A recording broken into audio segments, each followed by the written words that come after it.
what I want to do is I want to tell you the different types of entrepreneurship real quick before we get into our lessons, okay? Yeah, one little comment. I'm reading the chat window as well as we go. And it said, sometimes I don't understand how to start. Where do I get started? I've got some tips for you, by the way. Hang on, I've got some tips for you. Where do I get started with all of this? I'm going to share that with you. I'm going to answer that question by the end of this. And by the way, the Moonpreneur program, that's where it starts. That will get really clear because you need a business plan. You need a strategic plan. You need the things that are outlined before you ever invest a dime in your business. Don't start investing a lot of money until you have that. You need a financial plan. You need to know where you're going. You need that roadmap. That's the guidance that you're going to get. That's the guidance that you need. Okay. Now, what I want to do is I just want to tell you there's different types of entrepreneurs, and I classified them into these different groups. There's freelancers or the gig economy. That was what I was referring to just a bit ago, where I'm saying it's just you, right? It's just you. You're a graphic designer. Maybe you're a plumber. Maybe you're an electrician, but it's just you out there working with customers. Then what happens is kind of you maybe turn into a small business where you're 1 to 5 employees. So you start hiring people. Maybe you just hire contractors, right? And you start growing, and you do where you get some customers. And sure, I see a comment in the box there. It says, Indian customers are so tough to handle. That's what the comment says. I don't know. I'm not in India, but you know what? Customers in general, if you really provide a value for what you do, I will tell you that customers are not as hard to handle as you might think, by the way. All right. So you're a small business. You now have some employees or some contractors that you're then out there selling or marketing your products or services, and you're getting some help in delivery and fulfillment of that. Then you got to go into the startup mode where you're 5 to 100 employees or 5 to 100 contractors. By the way, I don't care if you hire contractors or employees. It doesn't matter in this world today. It doesn't matter at all. All right. And so now you're starting to grow. And I got to tell you, the most exciting part about being an entrepreneur is growth. Taking something that was just an idea. And I did this 2 years ago. Let me tell you, I did this 2 years ago when I dreamed up the next generation of e-learning platforms for companies, for sales and marketing purposes in the customer journey. And we didn't have a line of code written. We had just an idea. That was it. And I took that idea, and today I have a massive platform for e-learning. Okay. That's my business, software platform. And I'm signing customers literally every week. And I got to tell you, it's really exciting. We're growing. We just launched 2 months ago with this platform. We developed it for 2 years, and I just launched it 2 months ago. I already have 10 customers. And that's a big deal. 10 customers in 2 months. I am thrilled. That's the energy. That's the excitement. Now, not everybody, hey, we went through our struggles. In fact, right before this call, I was on the phone with my Indian team, who are my developers, along with my CTO, going through the next rev of the product. We do that every night at 9 a.m. Indian time, India time. So that's what it means to be a startup, and where you're on that rapid growth trajectory. And by the way, if it doesn't all happen at once, don't worry. Be patient. I'm going to share that. I'm going to share with you my 3 Ps in just a moment. Okay. I'll give you a preview of that, but it doesn't happen overnight. It took me 2 years to even get my first customer in this new business. I think that's pretty good. You're saying, Ken, you're an experienced entrepreneur. Why didn't you do it faster? Because I self-funded my company. I've not asked anybody for a dime of revenue. I built the business from scratch, and now it's something. It's something that people can touch and feel and smell and taste, whatever it might be, right? Mine's a software platform. What's yours? Okay. Then a growing business, which a startup is growing from 100 to 1,000 employees. Now you're really growing. Then you scale to 1,000 and beyond, and then you become a unicorn.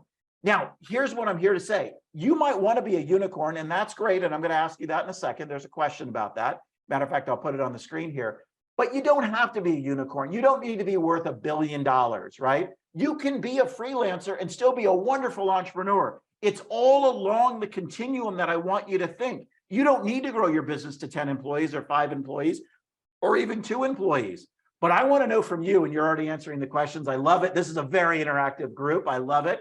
I want to know what kind of entrepreneur you think you might want to be right now. Where do you want to be? And by the way, if you want to be a freelancer and just be on your own for the rest of your career, go do it. If you want to be a unicorn, do it for the right reason. And I got to know, I've met billionaires that have been unicorns, that are unicorns here in the Silicon Valley. And some of them are my friends, okay? And it's doable. It is absolutely doable in India, which has I don't even know the stats. Hundreds of unicorns now. I'll let the experts in India tell you that. My friends over at Moonpreneur know those stats. They'll tell you that in a little bit. But I got to tell you, whether you want to be a startup or a unicorn or something in between, go for it. I want to hear a couple more from you. I've already seen I'm seeing kind of a mixture. I've got some people that just want to be startups or small businesses. That's great, by the way. You still need all the skills. You still need the skills, because every unicorn started out as a small business, a startup, a growing business, a scaling business. All right. So that's what I want you to be thinking about. All right, let's go ahead and move on, because I want to keep this thing going. Now, I really want you to answer this question for me, not in the chat. By the way, you can put it in the chat for those brave ones out there. Extra credit for you. All right. Which is, what is your motivation to be successful, to be a successful entrepreneur? Here is this question that this is really important. Take a screenshot. Take a screenshot of this question. I'm going to ask you to do that a couple of times. I'm sure our friends at Moonpreneur are happy to send out my presentation to you as well. What is your motivation to be a successful entrepreneur? Know your why. What I mean by that is, you have to know before you start why you're doing what you're doing. And I want you to be able to answer that. Maybe not tonight, but if you know, and I've got something, I want to create something human being, which I think the translation of that is, I want to create something that maybe helps human beings, possibly. I want to identify a pain point of customers and then solve it. I want to solve a problem. I want to be, I love this, fame and freedom. Okay, there's an honest person there. I have to say, fame and freedom, just, put it out there. That's okay. Money, they're all valid answers. Can I tell you something though? Once you've had a success, the money is really not that important. Money is not going to, you can have whatever why motivates you, but I want to make sure you understand it. And if your answer is money, I'm okay with that, or fame, but I want you to go one layer deep. So for those of you that are thinking, I want the money, let the money be the secondary motivation, okay? You can still in the top of your mind, there I can, yeah, I'll tell Ken that it's not my primary motivation, but have something that means something to your heart, not just your pocketbook or your wallet or your brain, right? It needs to be something that attaches to your heart. And unfortunately, money, hey guys, I've made a lot of money. It doesn't do it. It doesn't move. It's great. And it is an aspiration of people that don't have it.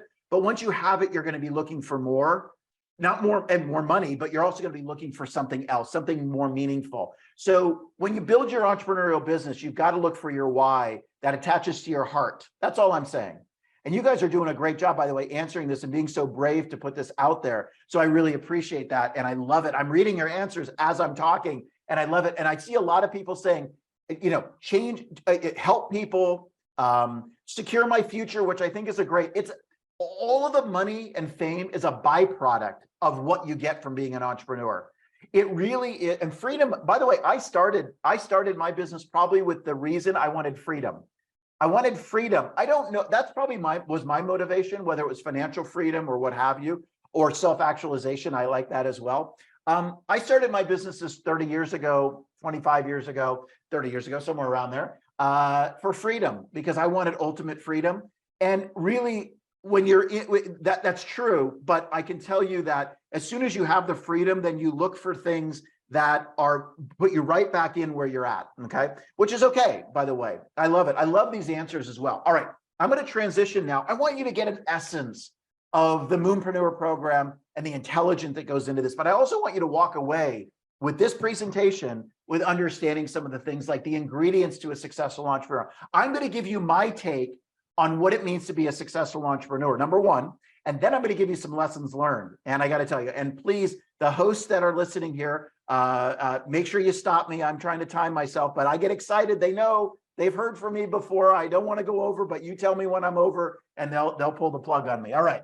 First of all, the ingredients to be a successful entrepreneur. Look at the screen. Can you take a screenshot of this? If you're really interested in this, this is worth a screenshot right here, this screen right here, which is very important. First of all, be passionate.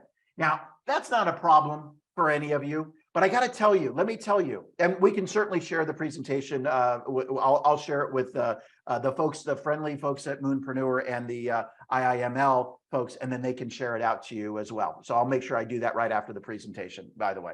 But these points are so important. You've already read forward. You guys are so fast. You're so much faster than I am. But I want to tell you the first one is be passionate, because passion is infectious. I got to tell you, the reason why I was successful as an entrepreneur was point number one. I wasn't the best entrepreneur when I first started. I made a lot of mistakes. I didn't have a lot of money, by the way, at all. I started up with zero money. And I came from, I am from the US and in a nice area here, but I did not have a rich family. My family was lower middle class. We didn't have any money. I paid for my own college. And here in the United States, is very, very, very expensive. I got my master's degree, paid for that as well. I didn't have any great advantages in my upbringing as an entrepreneur. I struggled as well, had no money, college debt. I had a lot of college debt. Maybe some of you can identify with that. I'm sure even in India, there's college debt. Here, there's a lot of college debt. So, but what got me forward was that my clients saw my passion. That was infectious. The investors saw my passion.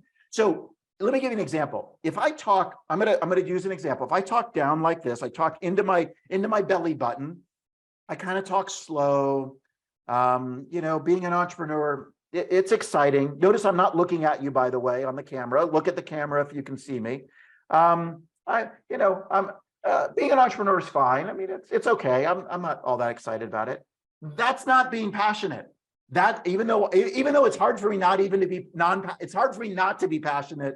And that was my acting abilities to not be passionate. Here's what I want from you, though. I want you to look in that camera. I want you to look at that investor. I want you to look at that customer in the eye. I want you to make eye contact with him. I want you to talk from your gut up through your mouth. And I want you to hear and I want you to feel your vocal cords come out and jump through the screen.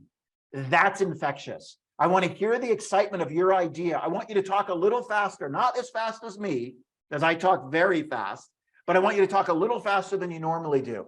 Eye contact. They will feel from your heart. It will come right through the screen or in person to that person. That's how you need to do. Vocalize, articulate, and make eye contact. That means you're exuding passion, and it comes out in your talk. It comes out in your speech.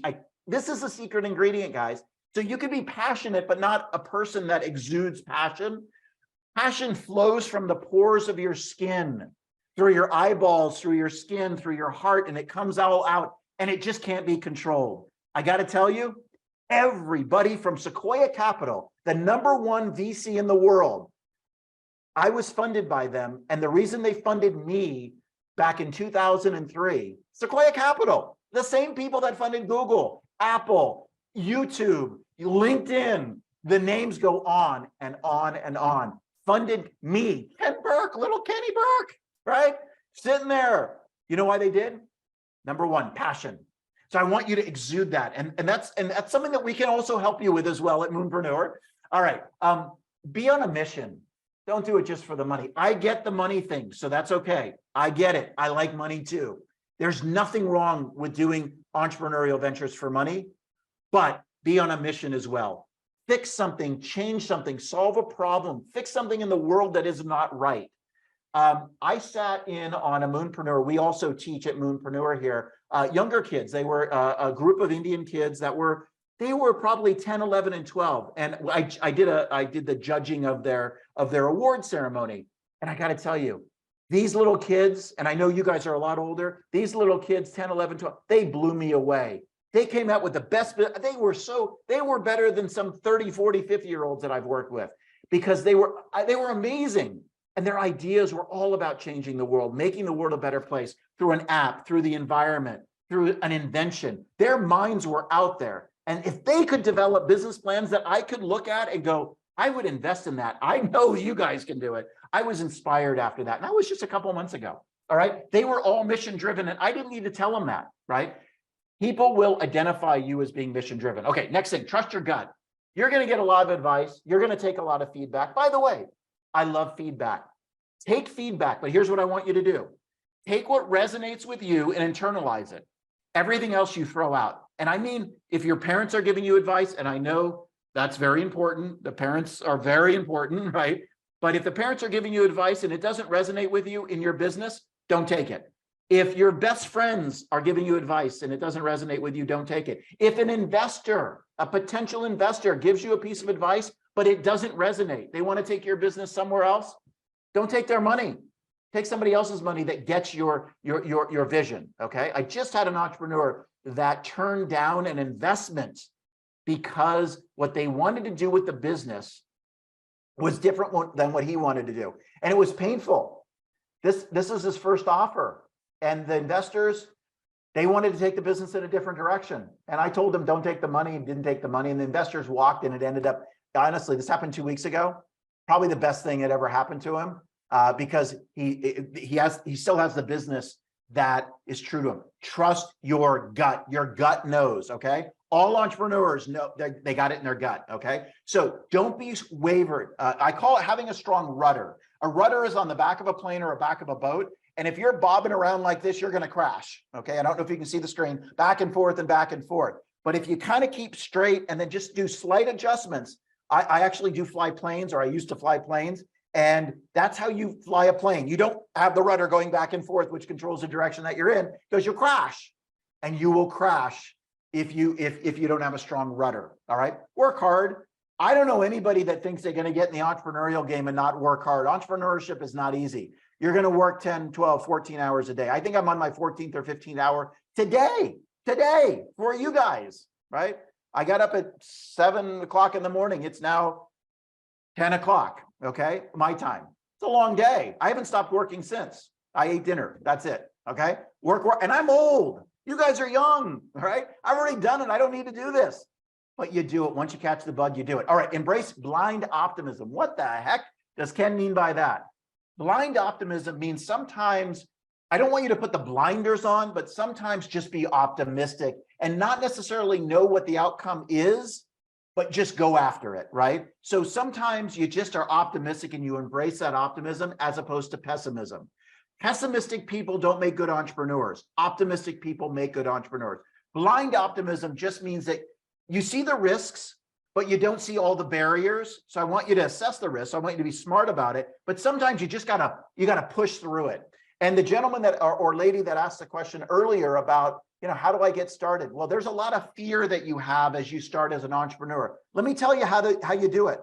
You just start.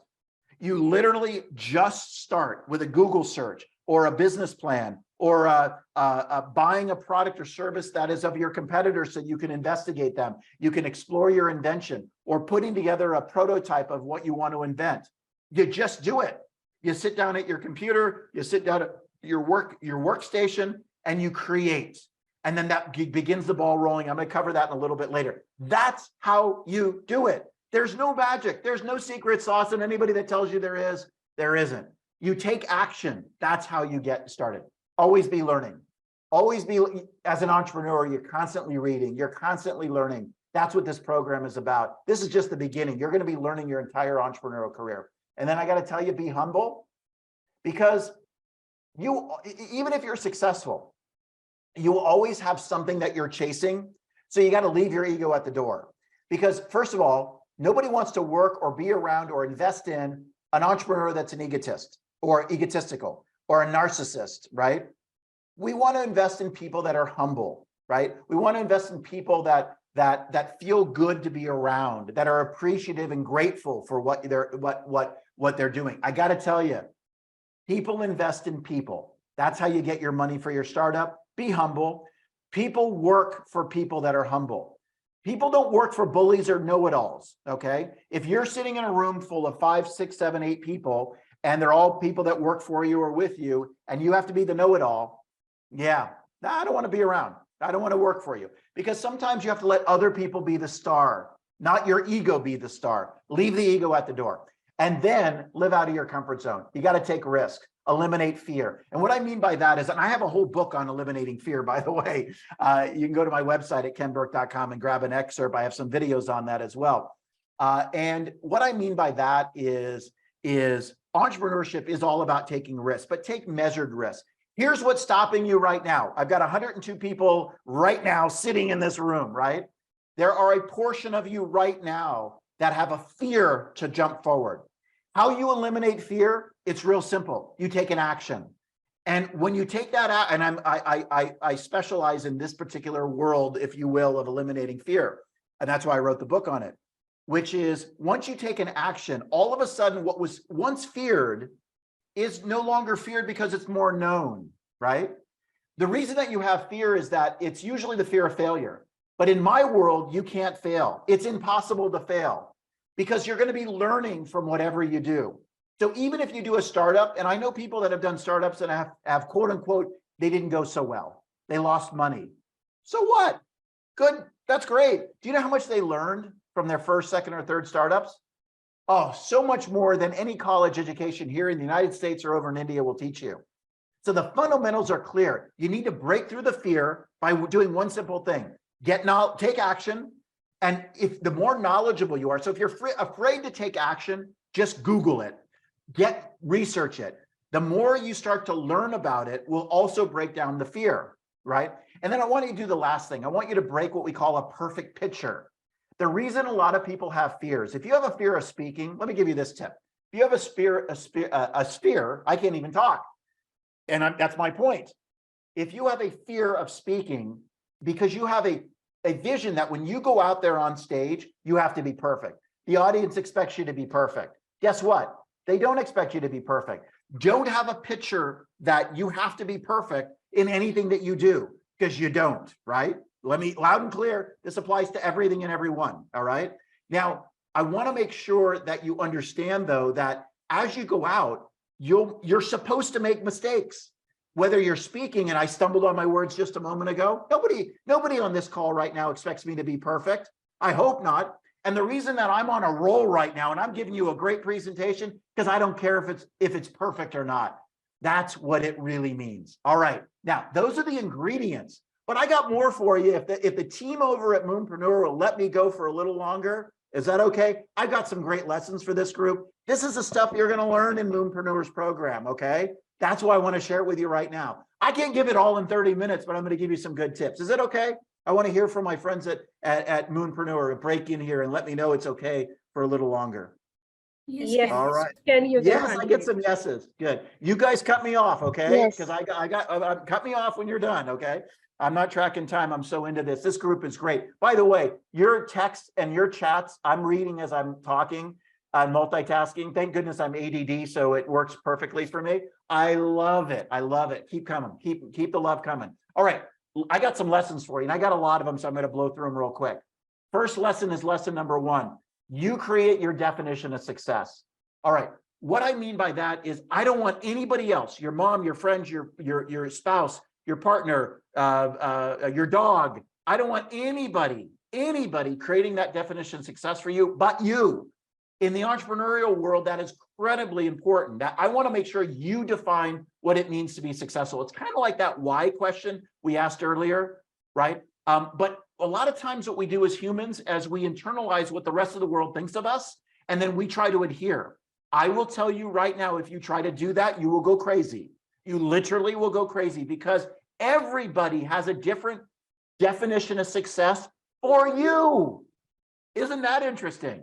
And by the way, a lot of people don't care. A lot of people don't care what nobody, trust me, people aren't thinking about us, okay, overall. But when they do think about us, there is different definition of success. Your spouse could have one. If you have a spouse, girlfriend, boyfriend, your brother, your sister, your mom, your dad, your friends, they all have a different view, because they look at life through a different lens than you do. And they look at life through a different lens than everybody. So there's no way that they could define success for you, but you define success by, I want to change the world. I want to make a certain amount of money. Could be a definition of success. Although I don't think money is the best definition of success. I'm not here to judge. Whatever you want it to be, make it what you want it to be. But you got to know that going in, otherwise, unless you define it. Now, again, I could talk about that for an hour, but I got to move on. All right. So next one, as an entrepreneur, I got to tell you, you got to focus. This is a mistake that most entrepreneurs make, okay? Which is, instead of, everybody wants to be a generalist. They want to sell their products to everybody. When you try to sell your products to everybody, you sell them to nobody. When you try to speak to everyone, you end up talking to no one, because your message doesn't resonate. The whole key as you get into selling your product, excuse me, selling your products or service, is to make sure that they resonate with the audience that you're selling to. This is why it's so much better. And by the way, we love buying from specialists, not generalists. People do buy from generalists. I'm not saying that, but let's say you go to a doctor and you've got special, let's say that I need an operation on my brain, because a lot of people have told me I need an operation on my brain. I'm kidding, of course. I would rather go to a brain surgeon than my general practitioner that says, yeah, I've done those brain operations a couple of times. I want the person that's done the brain operation 1,000 times, 10,000 times, and is an expert at it. That's how I want you to be thinking. That's what your customer is saying to you. So don't make the mistake of trying to go after such a big target market that you end up with nothing. Okay, one last thing on focus. Let me see, now I have to now refocus on what I was going to say about focus. I want to give you an example. Can I give you a real quick example? I work with an entrepreneur, and I won't get into the details, but he came up, and he's always been somewhat of a generalist, wanting to sell to everybody. And he blew me away with a new investor presentation. He is actually going after the female vegan protein powder market here in the United States. What is that? Where did he get that from? I got to tell you, this is brilliant. He is actually brilliant. He didn't go after the biggest part of the market, which is non-vegan. That's what we call non-plant-based protein. That's 75% of the market. And women are underserved in the protein powder market, the fitness and protein powder market, because most of the products are marketed to men. He is doing a completely contrarian strategy and has built his packaging, his messaging around the needs for women to have protein in their body. And he specially formulated his protein powder so that it addresses things like that women care about: weight loss, gut health, and family, environmentally friendly, and the list goes on and on. I don't even have time to go through the whole list. Those are his benefit statements. So he speaks to women in a certain target market that are vegan. They don't have to be vegan, by the way. I drink vegan protein powder every day, and because I like it. So he's addressing a market of health-conscious women. Okay. And if somebody could go on mute there, we have, or somebody, administrator could mute that person, that'd be great. If the administrator could mute, that would be great. All right, good. Thank you so much. All right, number 3. I had to give you that example. And if I could just ask our administrators to try to find that person and mute them, please. Sorry about this, guys. We're almost done here. All right, good. Okay, I think we got it fixed, or maybe not. All right, good. All right. All right, so lesson number 3. Your actions create momentum. I got to tell you, your actions create momentum is wildly important, okay? Which basically means that, okay, if that person doesn't mute, then please kick them out. One of the two. I hope, because we got to finish up here. All right. I don't mean kick them out, of course, because we're all inclusive here. All right. So a couple of quick things we need to make sure we got. Your actions create momentum.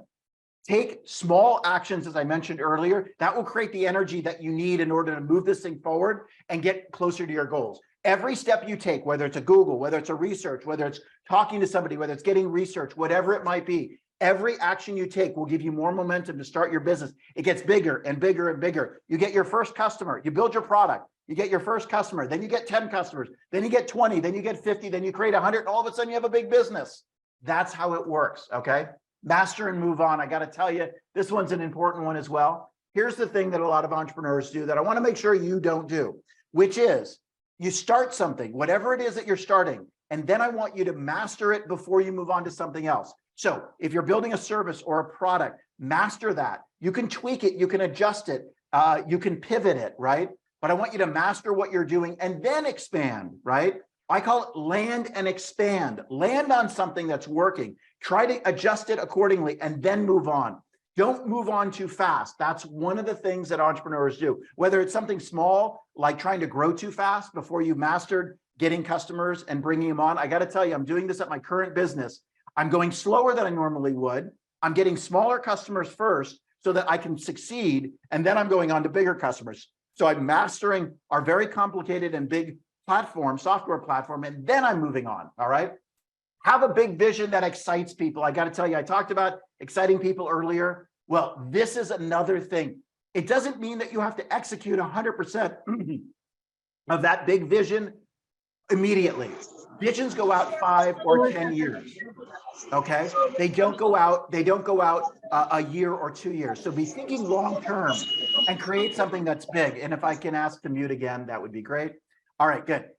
So it's really important that you think about that as you're creating that vision. You want your vision to inspire and motivate and excite and educate people. You want to reach for the stars. I got to tell you, if you reach for the stars, you just might land on the moon, which is not a bad place to be. Well, so the idea is that you want to go further. Even if you don't achieve the big vision, you're still going to do something massive, okay? Become a thought leader in your industry. And I only have a couple of seconds on this one, but I got to tell you, whatever you're doing, you need to couple that with being out there, speaking at conferences, writing ebooks, doing e-learning courses, which is a specialty of mine, mentoring other people. Wherever you are, you're already an expert at what you do because you know more about what you do than anybody else right now, than most people, than 99% of the people. You're like, Ken, I'm just getting started. I'm not a thought leader. Yes, you are, because you have been thinking over and over again what it means out there to do what you do, what you want to create. You're passionate about it. So you're better than 99.9% of the people out there. So grab that expertise that you already have. Even if you're young, people will listen to you. In some cases, they'll listen to you even more if you're young, right? There's advantages to being young. So embrace that as well. And then what I want you to do is communicate your expertise. I know you may think you don't have as much expertise. Sure, you have more to learn. We all do. I have more to learn as well. But I communicate my expertise every day about e-learning or about e-commerce or about entrepreneurship or whatever it might be. And I got to tell you, and I still have a lot more to learn, all right? Solve a problem that people care about. This is something that came up earlier. I saw in our chat windows. I saw that. So what I want to make sure, I saw you guys saying that, but I want to make sure, here's the key to this. Solve a problem. Think about a problem that people care about. What happens sometimes is you want to solve a problem or you want to be a solution in search of a problem. What I mean by that is that you have an idea of what you want to create, but not a lot of people, maybe not a lot of people care about that, right? So you've got to, whatever you're doing in your business right now, you've got to find that problem and crystallize it through a problem statement. And make sure it's not just a problem statement, but it's a problem statement that people are struggling with. In my business of e-learning, I am solving a problem of what we call customer engagement. It's a huge problem. Getting customers to pay attention to you and engage with the business, huge problem. I'm solving that problem in my microcasting business. I found a problem, and guess what? It's working, okay? I want you to find your problem. Embrace your competition. I want you to know everything you need to know about that competition as well. And again, that's part of the program. We'll go through all of that as well. Let me give you this tip real quick. If you get stuck or overwhelmed, this is a great tip.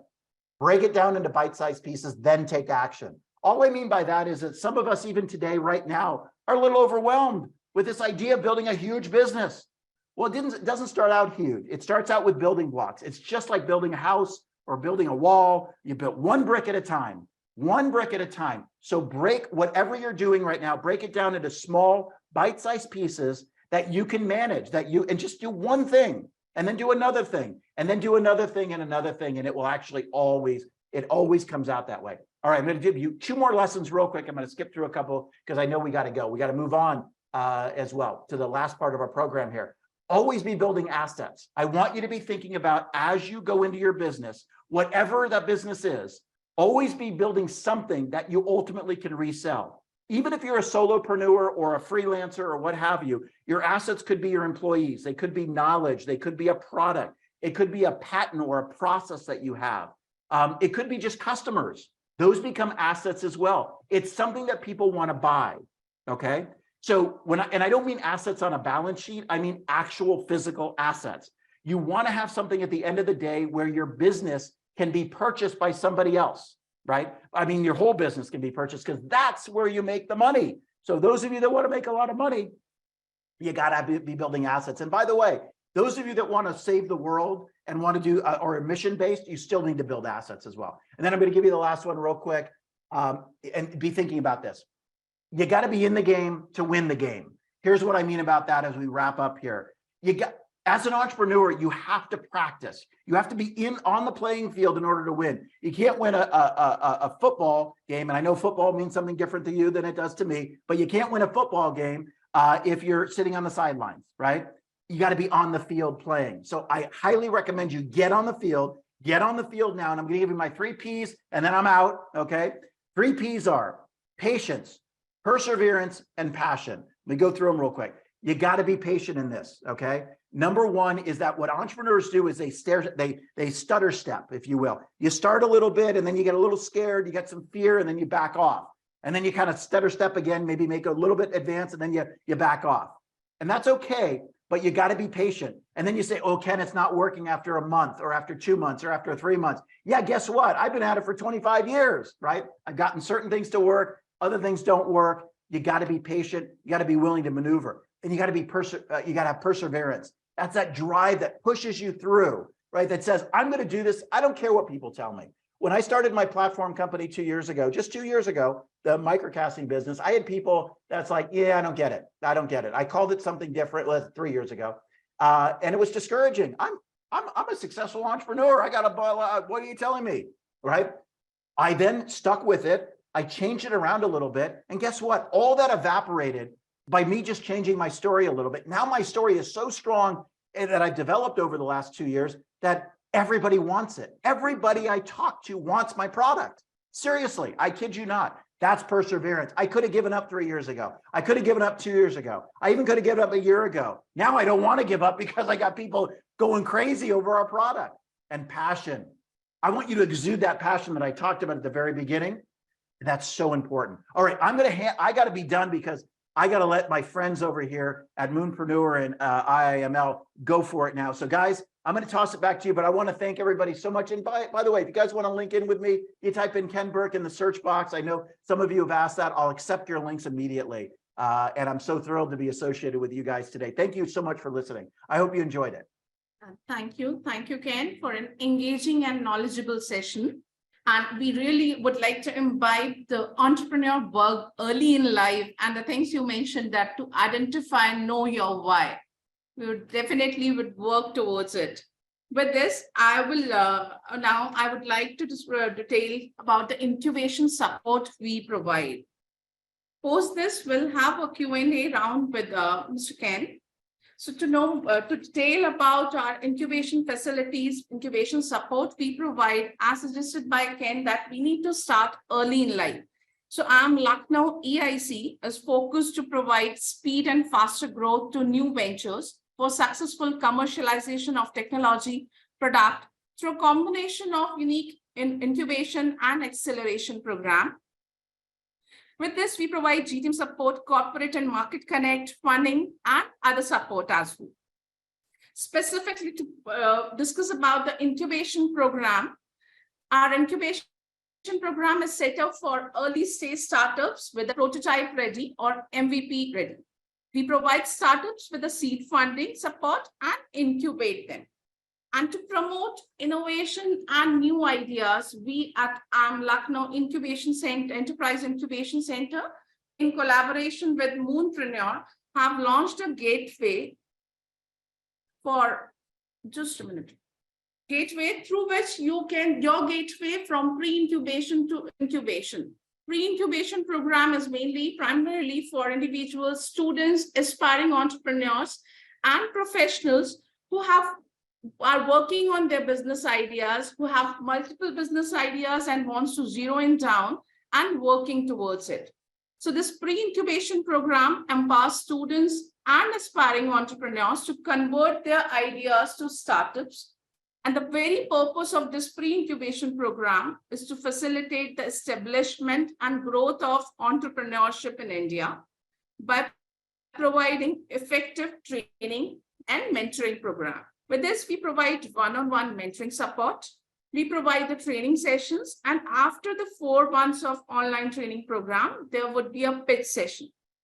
Apart from the pitch session, we provide them an opportunity to all our pre-incubation participants to pitch in for our incubation program, where basis the selection of the jury members after the screening and shortlisting of the selection process, we provide them an opportunity where they can pitch in front of jury members for our incubation program, and basis their results, we provide them incubation support. That incubation support which we provide is a 2-year program. Our flagship program is a 2-year program where we provide various support, training support, capacity development, mentorship support. We have a state-of-art technology lab. We have various networking, market connect, business connect, and with this, we provide the funding opportunities to all the startups. So this pre-incubation program provides interactive capacity building modules and expert mentorship, where we provide a hand-holding support to set up their businesses and provide working on the revenue model, their business models. So this is an action-oriented opportunity where you can transform your idea into MVP, and then it acts as a launch pad for you to incubate somewhere and grow your organization. So about this program, if we talk about pre-incubation program, it is initiating from 1st of June. Every Thursday, there will be class for 1 hour, 4 to 5 p.m.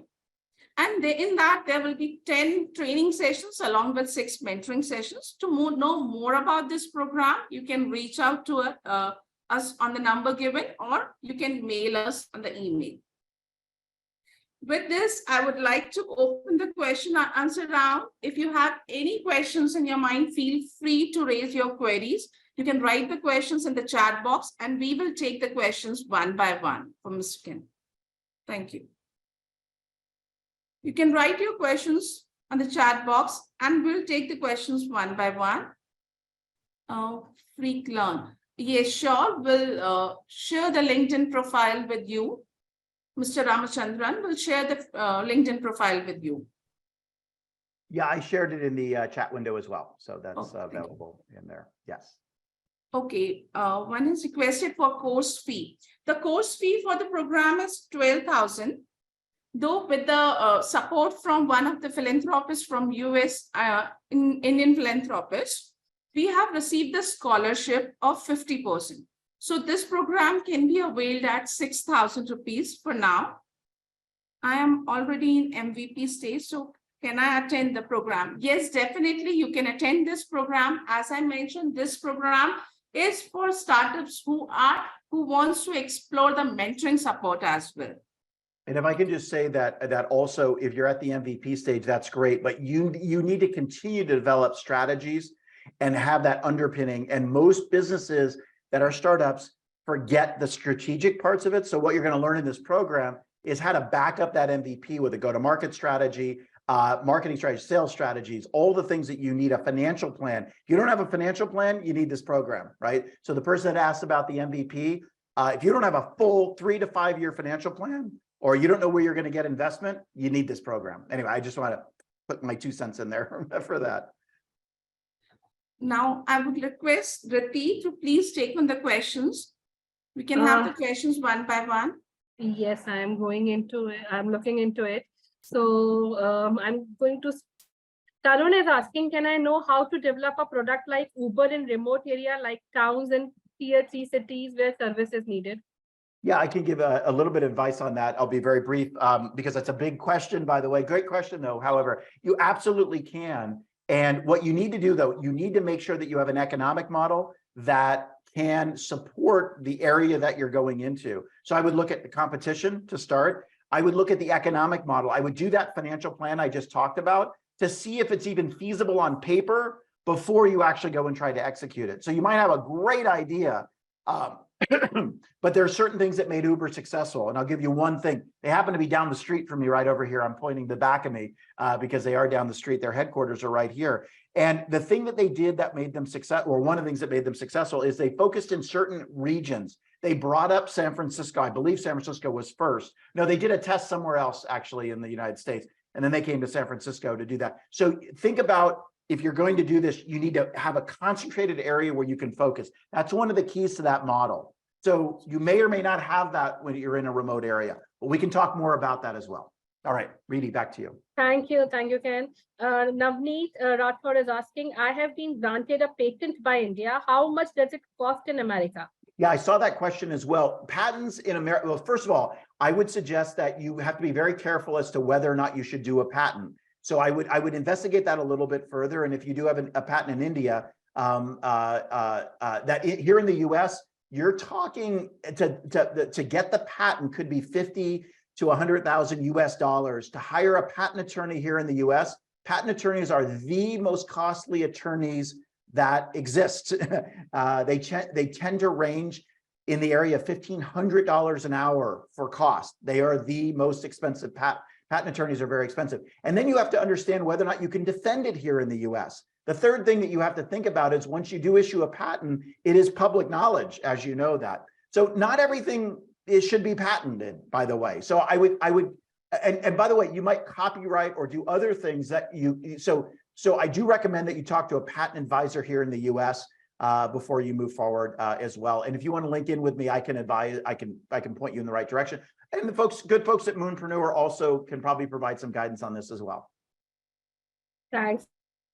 The person that missed the talk, I see that question. We do have a recording that I believe that the team can make available to you. So just want to mention that as well. Somebody did hit the record button.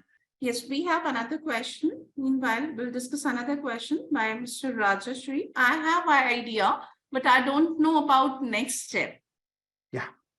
Yeah. The next step is really easy. The next step in moving that idea forward is you need business strategies and a business plan. Now, a business plan is not a 500-page document or a 100-page document. It's a PowerPoint, but you need to have that PowerPoint carefully crafted so that everybody can understand it. And that PowerPoint is a summary of all of your business strategies. So where you start is you start with your business on paper, and then you take it from paper to reality. That's actually how you do it.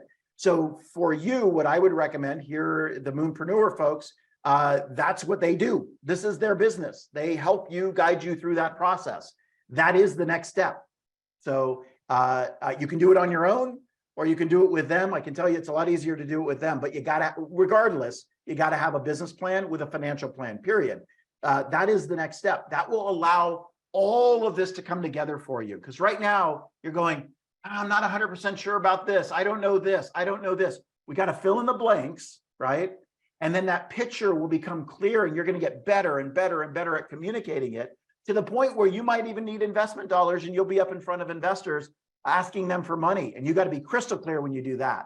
That's all what this incubator program is about. So we have another question from Ms. Anshu Gupta. Yes, how they can initially enter into the cloud kitchen rather than setting up their kitchen physically, how they can go for the cloud kitchen. Yeah, that's a very specific question. But here's the thing that you want to look at. You want to find, and I do know some people here that have done this, you want to find a partner. The key to that business is two things. It's your brand, what the food represents. So in the food business, it's all about your brand. And what that brand represents and what it means to other people, whether it's high quality, whether it's inexpensive food, whether it's a certain taste that you're going after. The first thing you need to do is make sure that you've got the game plan, the strategy around the brand, number one, because that's what that's what the food business is about. That then carries over. There's a lot of intangible benefits to that. Then going into the cloud kitchen, as you're referring to it, it's all about partnering. And that's a great way to start. But you've got to find the cloud kitchen in your local area that makes sense, or what we'll call a commercial kitchen that enables you to do that. So research, finding the right partner is going to be key, and even test a couple. Make sure you have a good set of questions for them, and then get your brand right, and you're going to be off and running. Next question. Yeah, one more question we have from Navneet Kaur. I'm into EdTech, developing educational application on Play Store and gamification mode. So she wants to understand where she needs help in business setting in Australia. So what would be how to identify the target market? Will the target market remain same? Remains in India. Absolutely no problem in this world.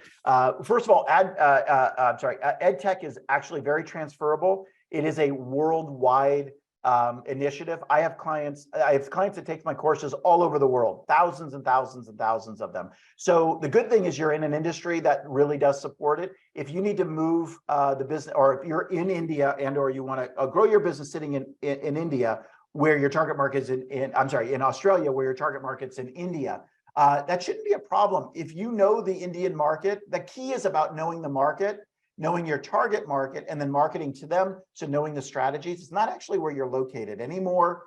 In any digital type business, it doesn't matter where you're located. So I find that that's not a problem. That's not going to be a problem for you. But what I do want you to do is I want you to be very clear on your target market, and I want it to be a focused target market like I talked about. And then you want to make sure that you have a message or a series of messages that resonate with that. And a product offering in ed tech, and I'm not sure exactly what part of ed tech you're in, but well, you kind of specify a little bit of that. But then I want to make sure that the value of what you're delivering is valuable to that target market. And then the last thing is you got to get your messaging right. That's key in this business. That means that the messages that you send to that target market have to resonate so loud that you have to solve one of their big pain points. Think about pain points and what you're solving to them. So I don't care where you sit. I care about all the other things I just talked about. That's going to be easy, right? I think relatively easy, as long as you know the Indian market. Okay.